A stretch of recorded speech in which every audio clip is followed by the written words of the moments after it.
Tagalog naman. Alhamdulillah, ang lahat ng pasalamat at papuri ay para sa Allah subhanahu wa ta'ala. Nagpapakupkup tayo sa Allah subhanahu wa ta'ala laban sa kasamaan ng ating sarili at kasamaan ng ating mga gawa. At sino man ang ginaway ng Allah subhanahu wa ta'ala sa matuwid na landas ay walang ibang makapagagabay maliban sa Allah. Sino man ang naligaw sa tuwid na landas ay walang ibang makakapatubay maliban sa Allah subhanahu wa ta'ala. Ay sumasaksi na walang ibang Diyos na karapat dapat sambahin maliban lamang sa Allah subhanahu wa ta'ala. Ay sumasaksi na si Propeta Muhammad sallallahu alaihi wasallam ang kahuli-hulihang sugo na pinagdala ng Allah sa mga kanyang kapayapaan. Allah sa kanyang pamilya, kasamahan at sa lahat ng mga nilikha na patuloy na tumatakot tuwid na landas hanggang sa huling araw. Dalangin natin sa Allah, huwag ang ginagawa natin ay itala sa kabutihan at hindi maging kaparusahan sa atin, maging dalisay ang mga gawain natin. Ayun mga kapatid, ang naiatang sa atin ilang minuto lang bilang paalala dahil ang Islam din ang nasiha. Sabi rin ng Allah, Jatajim Padakter Paina Dikrat at Oluminin, ang pagpapaalahanan ay makabuti sa mga mananampalataya. Dito yung mga nag-hajj, di ba? Mga mananampalataya, alhamdulillah. So, inshallah makabuti ito. Una payo ko sa sarili ko na ito ay makabuti sa ginagawa ko. Kinukuha ko lang yung bahagi ko na inshallah mapabilang ako sa umma na may ayat sa Quran na kuntum khairan ummatin ukhrijat linnas ta'muruna bil ma'ruf wa tanhauna 'anil munkar wa tu'minuna billah. Yung mga tao na lumabas sa mundo na tuturo ng mabuti na bawal ng masama at naniniwala sa Allah.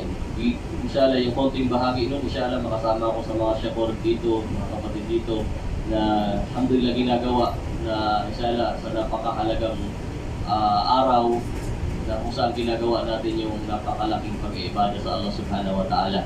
Ayun mga kapatid, ang naata sa akin na inshallah bilang paalala sa bawat isa sa atin yung ikhlas.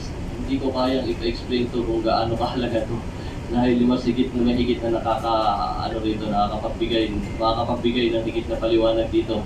Pero bilang paalala sa bawat isa sa atin, sa atin ng mahal na Propeta Muhammad sallallahu Inna Allah tayyibun la yuqbala illa tayyiban. Ayun, ang Allah ay malinis at tinatanggap niya ay malinis, mga kapatid. Kaya bilang paalala sa mga nag-hajj at higit sa sarili ko, na inshallah yung mga gawain po natin, mga kapatid, ingatan po natin. Mga brother, yung sa dulo, mga kapatid, Samsudin, yung mga bro dyan, Zain, mga kapatid dyan, inshallah, naririnig niyo po ba dyan, bro? Inshallah, tanggapin ng Allah. Yun, paalala, ingatan po natin yung bawat kilos natin. Kasi ang Allah, innahu alimun bidati sudur. Alam na yung nasa loob ng puso natin, nilalantad natin o nasa loob nito, innahu alimun bidati sudur. Alam mo ba na idihum makalpom? Yung nangyari ngayon bukas saka mga susunod pa. Kaya pinapaalala ko yung sarili ko, yung ikhlas, na yung mga gawain natin, huwag nating hayaan na ginawa natin itong hajj na ginagawa natin para lang purihin tayo ng mga tao o kaya ipamalita ron sa ating lugar, sa bansa natin na tayo ay haji na, mga kapatid. Naunawaan mga kapatid sa Islam, tapos baka mamaya ilalagay na natin sa ating pangalan, ididikit na natin yung Haji, halimbawa si Haji ba to? Si Haji Ismail o inshallah. Mga kapatid, nakakuha niyo po, mga brother. Nandito tayo, alhamdulillah, umiru ila liya'budullah mukhlisina lahu din hanafa. Para sambahin ng Allah, maging mukhlis, maging makatotohanan, maging matapat sa Allah subhanahu wa ta'ala. Kaya mga brother, ingatan po natin. Ingatan natin, hindi lang dito ang pagsamba sa Allah subhanahu wa ta'ala. Hindi lang dito, hanggang sa huling yugto ng buhay natin. Tandaan natin, may hadith si Propeta Muhammad sallallahu na innamal a'malu bil khawatimiha. Yung huling yugto ng buhay natin yung basehan sa atin. Kaya ingatan po natin. Payo ko to sa sarili ko, higit sa sarili ko. Kasi may mga kapatid tayo, mga nakasama na natin, alhamdulillah, na kung saan natin mga example, mga sahaba, Propeta Muhammad sallallahu nakita ko yung mga gawain nila. Hindi rin tayo nakapag-aral ng mataas ang pinag-aralan o anuman, hindi tayo nakapunta sa Jamia, hindi tayo nakapunta sa Almarif. Ang may mga academy ang bilang online, May mga chef tayo na inuupuan, alhamdulillah, mga kilala rito. Pero hindi tayo, alhamdulillah, pinagsusumikapan lang natin yung, yung alhamdulillah, makabahagi sa reliyon ng Allah. Alhamdulillah, dahil kung hindi ko rin gagawin, lalo na sa mga ini-encourage natin yung mga matataas yung pinag-aralan, kung hindi natin gagawin, katotohanan may ibang gagawa, mga kapatid. Ayaw nyo ba na makabahagi tayo? Alhamdulillah sa ganitong gawain. Alhamdulillah, ginagawa niyo yan dyan. Alhamdulillah sa mga ibang mga kapatiran natin dito. Pero mas malaki ang benefits kung dito kayo haharap, mga kapatid. Nakuha natin, mga kapatid.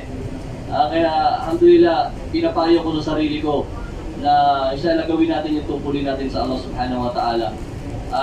Nakita ko yung mga tao nga na gumagawa ng mga gawain na kung saan, alhamdulillah, sa biyaya ng Allah, isa kami sa, alhamdulillah, naging dai kami sa daya ko ron sa ISKAG, kung alam niyo yung ISKAG sa Cavite, mga 4 to 5 years din, alhamdulillah doon tayo nag-stay, alhamdulillah. Kami yung naghuhugas ng patay doon, isa kami sa mga naghuhugas ng patay, alhamdulillah. Gusto ko lang i-remind sa inyo ito, mga kapatid, hindi ko, inshallah, huwag maging riya ito, marami kaming nahugasang patay, iba't ibang klase ang itsura, galing sa ibang bansa, kinuha natin sa sa airport o kaya nandun sa Pilipinas. Pero sa topic yung pinapaalala ko nga sa sarili ko, mga kapatid, meron tayong mga nakita na patay na matigas ang katawan, merong may amoy, merong mga lumalabas na dumi sa niya, alam naman natin, lumalabas na dumi, o kaya merong, alhamdulillah, kilala natin yung, alhamdulillah, huling nating nakasama pa natin siya, huling yugto ng buhay niya, yung kapatid nating namatay sa loob ng masjid. Alhamdulillah, nung nililiguan namin siya, bago liguan pala, napakagwapo. Masya Allah. Alhamdulillah. Siguro kilala rin natin dito. At alhamdulillah, nung alam natin, nung naliguan na ang ating kapatid na ito, ngumiti pa. Di ba? Nakangiti. Ganda ng itsura niya. Masya Allah. Kaya bilang nakita ko yung gawain ng mga brother na to, ng mga nakakasama natin, at yung iba pang mga chef natin dito na patuloy na ginagawa yung tungkulin nila sa Allah. Na alhamdulillah bilang alhamdulillah para sa Allah subhanahu wa ta'ala.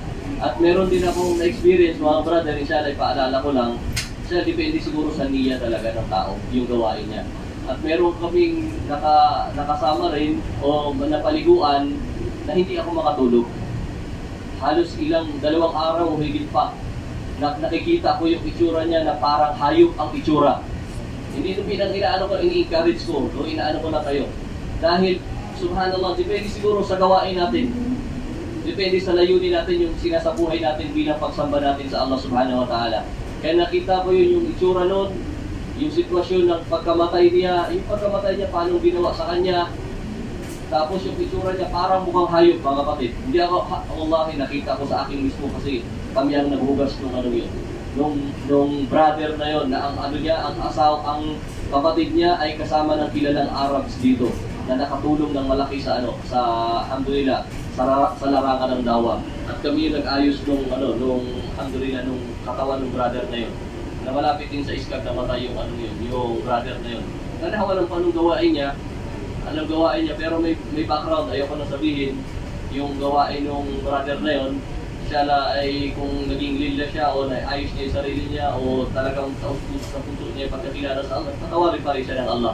Kasi pinapaunawa ko lang, mga kapatid, yung puso natin o yung layunin natin, sarili natin, may mga kapatid na gano'n ang itsura. Maganda ang itsura, may mukhang hayop, meron rin mga mababaho. Meron din kami mga mga mababaho na mga katulad ng mga kapatid nating Muslim. Nagkaangking Muslim, pero yung mga gawain, siguro alawa-alama, alam niyang sumasamba siya sa Allah ngayon sa panahon na ito. Siguro kung ano-ano pinagagawa niya, alawa-alama, alam niya yung mga pinagbabawal sa Islam na mga gawain. Pero siguro kung ano ang ginagawa niya o yung layunin niya, halimbawa, nag-hajj siya ngayon, ano ba layunin niya para doon sa boss niya? Para lang pa sa boss mo, yung ginagawa natin? O kaya para lang sa, halimbawa meron kaming pinag-hajj, para lang ba doon makakuha namin yung namin? O naiintindihan namin na yung parehas lang yung reward? Yung mga gumagawa at pinag-hajj ng mga katulad namin mga brother. Kaya paalala ko mga kapatid ko sa pananampalatayang Islam, ingatan natin yung pagsamba natin sa Allah subhanahu wa ta'ala. Dahil pag hindi natin iningatan ang pagsamba natin sa Allah, kahit na itong buong halimbawa itong buong bahay na itong buong kwarto na ito ay punuin mo ng kayamanan at ipamigay mo sa mga mabubuting tao. Pero kung yan ay hindi ikhlas, parang parang walang halaga. Alam. Kung hindi ikhlas. Pero kung halimbawa 1 real o kaya yung hajj mo natin ay para lang sa Allah subhanahu wa ta'ala at pinanggap ng Allah subhanahu wa ta'ala, inshallah malalaman natin yung gantimpala nito sa kabilang buhay. Alam naman natin, di ba, yung gantimpala nitong ginagawa natin na kung saan ay kung hindi tayo nakalabag sa mga gawain ng hajj, di ba? Para tayong bagong silang na babalik sa ating mga tahanan.